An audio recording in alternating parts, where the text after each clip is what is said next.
What it do, YouTube? It be your boy KVN Cam, man. Listen, as you can see, I'm out here with the Boruto Chapter 74 review. No cap.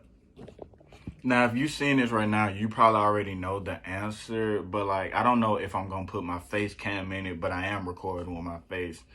So if you see it, maybe I'm in like the corner, or maybe I just got this whole video out. I don't know, but we'll see when we get there. Now, this chapter, we learned a lot of different things. First off, let me know in the comment section below right now if you made it to this point in the video. What did you rate this chapter? On a scale of 1 to 10, of course. Now, without further ado, let's go ahead and kind of just summarize what was going on in this chapter. So the chapter starts off with EIDA, Amato, and Damon arriving to the Hidden Leaf Village. Shikamaru's there to greet them. Sai's there as well. And EIDA was like, yo, I already know where the crib is. Sai, you don't even have to take me. Putting it simply, everybody around her was enchanted. So she was like, hey, I'm not really trying to stand out. Damon said like she don't like standing out. But we knew this from her already. So she was like, hey, I don't really want to stand out. I'm going to just go. I'm going to fly there. So she gets up and starts flying. And Shikamaru was like, yo, you still bringing all this attention to yourself anyways, right? Boom. So the scene cuts back to Team 7. Well, actually, it cuts to Boruto, Kawaki, and Konohamaru, right? And Kawaki, he's on his period, bro. No cap. Bro is literally just being moody and being mad at Boruto for not feeling down and all that. And it's all because he's seen Momoshiki behind his back in Chapter 73. If you've seen Chapter 73, you understand it. You know exactly what I'm talking about. He's having PTSD because he knew that the fight that he had with Momoshiki ended in a draw, and really because Boruto woke up unconscious. Just my opinion, but we're going to keep going with the story. So after that, Konohamaru broke it up. Was like, yo, y'all two stop, stop doing that. Like, this mission ain't never gonna go right if y'all the main two that kind of need to be working together is fighting amongst each other. It's not gonna really work.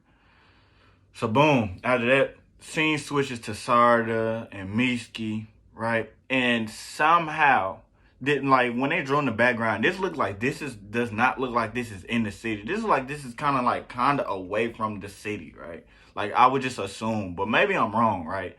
So somehow, some way, Team 10 knows where they at, right? Because at this point, you should have summoned Team 10 at this point. If you wanted them in the mission, you could have brought them to the Hokage office and had them a part of this mission. But somehow, I'm assuming Konohamaru told Moegi, and Moegi told them. So it was like, hey, now they know where they at. So they're like, hey, Chocho was like, yo, I want, everybody, we all know that Chocho wants Kawaki, right? So Chocho was like, yo, this foreign girl, she want Kawaki, right? That means she my rival. And Sarada was like, come on now. Like, she was like, I see. But we all know that Chocho, she's not really in the running for Kawaki. Kawaki's not looking at her way, bro. And if that relationship happens, it's gonna have to be something drastic that happens, because it's nothing that leads to that right now. Anyways, back to the chapter. We're gonna get back on topic now. Bam. So after that, Mitsuki was like, yo, she's here. So EIDA drops down on the porch or wherever part of the house that she was at. I don't know if that was the front porch or the back or wherever it was at, right? And so the first thing that Chocho and Inoji do, they looking at her, and then, EIDA. I think that EIDA is using people as pawns. I think that she's like, yo, if I can affect these. So she was like, okay, let me turn, because I know they right there. She got the simmering gun. She probably was looking while she was flying, maybe. I don't know. And she looked at him, so they got a good look at her face, right? So she can enchant everybody that looked at her, right? But while she turned her head to look at them, Inojin, Mitsuki, and Chocho, those three was enchanted. But while they was all looking, um,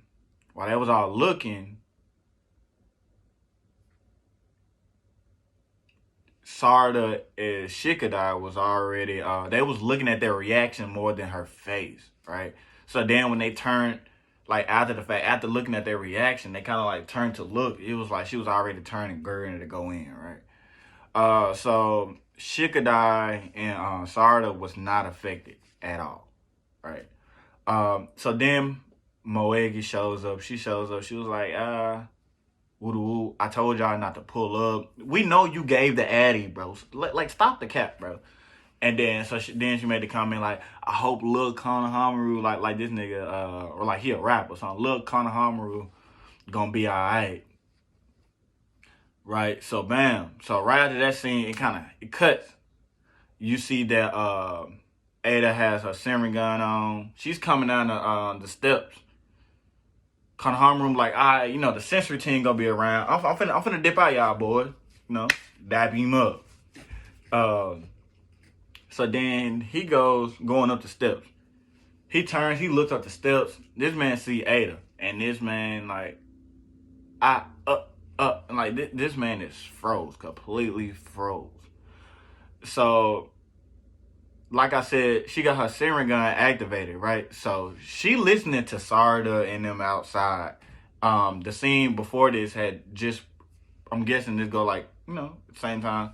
So he was like, little Konohamaru, eh?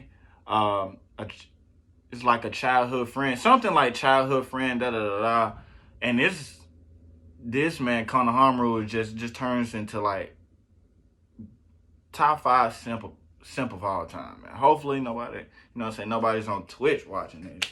Top 5 simple of all time.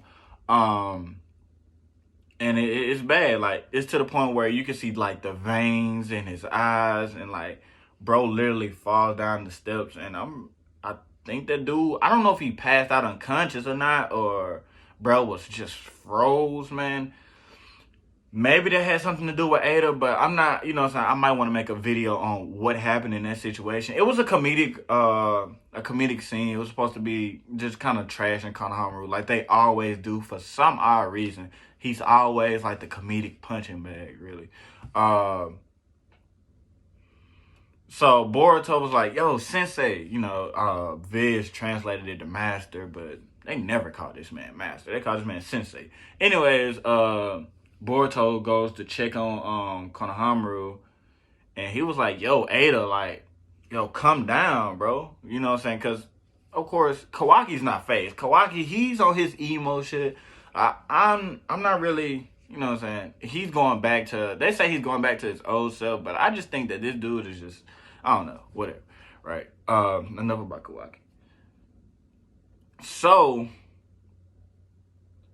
Boruto was like, EIDA, yo, like, you could just come down here. And out of nowhere, you know what I'm saying, Boruto gets speed blitzed by Damon. Like the same thing that happened with Code. He just gets speed blitzed, right? And Damon doing his little piggyback ride John again, right? And Kawaki was like, yo, like, what you doing to my mans, bro? Like, and Damon was like, chill out, Kawaki, you know what I'm saying? Actually, come on, I want the smoke. I'm going to show you what happened to people like you, bro. So Kawaki was like, yo, I don't even got to use words for you, bro. Now we're going to go straight at it, right? So Kawaki transforms his arm, goes to push him off, right? And then as he's pushing him off, he gets repelled back because he is on Boruto's back. And from what Bug said, if Damon is touching somebody, it's going to automatically repel the attack, right? So he was like, my fault, you know what I'm saying? I want to show you that even if I'm not in this situation touching somebody, reflecting your attacks, I can still beat you. Let's run the ones, right? So Kawaki was like, say less. That nigga activated his dojutsu, shot out like 5 chakra rods. This nigga Damon, bro, gotta be like max 7 years old, bro. This man caught one of the chakra rods in his mouth, 2 of them in this hand, 2 of them in this hand. I'm like, yo, bro is going crazy, right? Drop them jumps on the ground. Speed blitz Kawaki, smacking, knocking him out. And then at this point, Boruto like, yo, I just seen my man get dropped. I can't sit here and do nothing. So he charged at him, tried to punch him. He catch that man's hand like, yo, like, what's the word? So Boruto like, all right, you got my hand. I'm finna sweep kick you, right? Bruh, he already little, so he jump up in the air. He did this so fast, right? Jumped up in the air, speed blitz behind him, and just like stole off him. Laid these boys out right beside each other. Like they laying like one right here, one right here. And you could tell that Damon, it didn't look like Damon hit him too hard, but like knocked both of them out. And the crazy thing is, he might have put a little bit extra force on the kick that he gave Kawaki to knock him out. Just because I think that Kawaki may be their main target, right? And the stronger Otsutsuki of the two. So, that's how that goes. Now, Boruto wakes up first, right? Boruto wakes up. He like, yo, what's going on, right? And you see Kawaki, this nigga still in there. That nigga sleeping like motherfucking Gary from SpongeBob, bro. He's still on Ada's lap, right? So, in my opinion, I'm just gonna add this little nugget in there.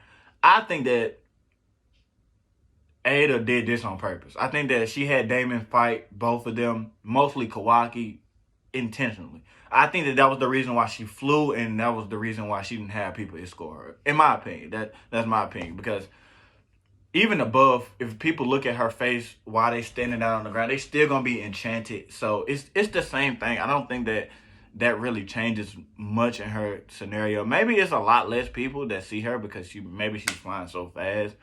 But I think that the reason that they flew was because she wanted to make this little strategy. I mean, to the point where when Boruto told her to come down the stairs, she did not come down the stairs.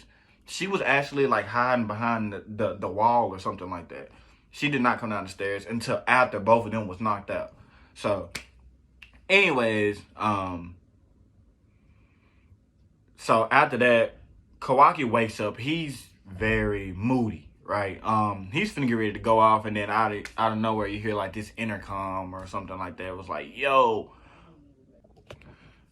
And Shikamaru was like, yo, Boruto, did they pulled up yet? Yo, like, what's up? What's the word? Shikamaru, he ain't talking to Kawaki after Kawaki was just, just talking to him crazy. So, but Boruto was like, yeah, we just got baptized. Baptized by fire, courtesy of Ada's escort, right? Shikamaru was like, yo, that's like not, that wasn't my intention, but she just took off flying. I couldn't do nothing about it, right? Literally took off flying, bro. And it wasn't nothing he could do about it. He was like, it's cool. Boom. Then the scene switches, right, to we're going to assume this is the Hokage office, or it's somewhere in Konoha, right? So you see it's Naruto, Amato, and Shikamaru. Shikamaru was like, yo, we don't know nothing about Damon. We don't know nothing about Ada. This is all stuff that you know about. And then Naruto was like, yo, no more secrets. Go ahead and spill the beans. Don't leave nothing out. No more secrets, bro. Right? And the chapter ends by Boruto saying, like, yo, this is going to be, like, quite the mission. You know what I'm saying? There's going to be some shit to go through. And the chapter ends straight up like that, right? Now, in this chapter, I just want to go over what we learned from my perspective, right? First thing we learned is that Ada can fly. Also, I don't know if I brought this up in the beginning, Amato said that flying is not uncommon among the Otsutsukis, right? And from nobody's recollection, nobody knows Ada and Damon to be Otsutsukis, but the whole community got their suspicions, right? So I'm gonna end up making a video about that, but it gives you a hint that, hey, maybe these two siblings are Otsutskis. 3, they say, I don't know, it looks like Sarada and Shikadai are gonna be used in the plot a lot, and I think that they're gonna use this new emotion for Mitsuki to further advance his character in some way, because they know that because they know that the whole community knows or is suspicious about Mitsuki being an Otsutsuki. So it's a kind of gateway to, if he is, you can kind of introduce that into the story. If he's not, you can kind of disprove all the theories, and you can go into what Mitsuki is, and you know what I'm saying, how he can grow stronger. Because the thing about it, and the hurdle that they gotta jump, is making Sarada, Mitsuki, Inoji, Chocho, Shikada stronger. Now, you don't got the quote unquote filler. They supposed to be canon, of course, but you don't really have Iwabe, Dinky, you know what I'm saying? Those characters don't really make it into the manga like that. So you don't really have to worry about developing them. In my opinion, I think that if you want to introduce them, you can. But I think that if you introduce them, I think that they'll just be like an addition into like a war, like, or something like that. Now, I asked y'all for y'all ratings in the beginning, but I'm gonna give my rating. I can go anywhere between a 7 or an 8, but I kind of got my little gripes about it, so I'm gonna go 7.5 out of 10. I'm not mad at dialogue heavy chapters. I'm kind of used to the pacing of it, although I just wish that Boruto writers or could give Ikimoto some assistance. If I got 70 something pages like a normal monthly manga did, and he had it, like, I wouldn't complain about the art, we wouldn't have to complain about the pacing, because you will have a lot more to get done if you had 30 more pages to draw something else out. Even if you ended this same chapter where you ended it at, you could have added some more comedic moments in there, made it, you know what I'm saying, made some fun of the other characters, or have her make fun of Konohamaru a little bit more, take it a step further than what you did, and things like that. Overall, I do have the only thing is just that I thought that they was gonna do the antagonist thing the other way around, right? Where it was just like, we're gonna deal with Code now, and we're gonna deal with EIDA and Damon later. I thought that that's what they was gonna do, but now I'm hoping that they don't do it, because I thought that, you know what I'm saying, I think that EIDA and Damon actually making it to the Hidden Leaf before everything was sorted out, or, you know what I'm saying, at least in motion with Code. To me, it throws the window out of Code. Like, if you killed Code too fast, I think that it's going to be bad, right? So, yeah, that's just how I feel about that. I will be making a video about why I think the way I think about that, right? So yeah, if you like the video, man, just give us a like, sub. I'm gonna try to edit this and make this a lot better than what it probably came out to be. Like I said, my commentary is not the best. I say a lot of ums, and I pause a lot and stuff like that, or I just get stuck on words. And that happens a lot, and that's something that I want to get better at. But anyways, if you like this video, man, make sure you leave a like, comment, subscribe if you're new, man. Share with all your friends on the way we get bigger as a family, man. I'm King Cam, and I'm out, y'all. Peace.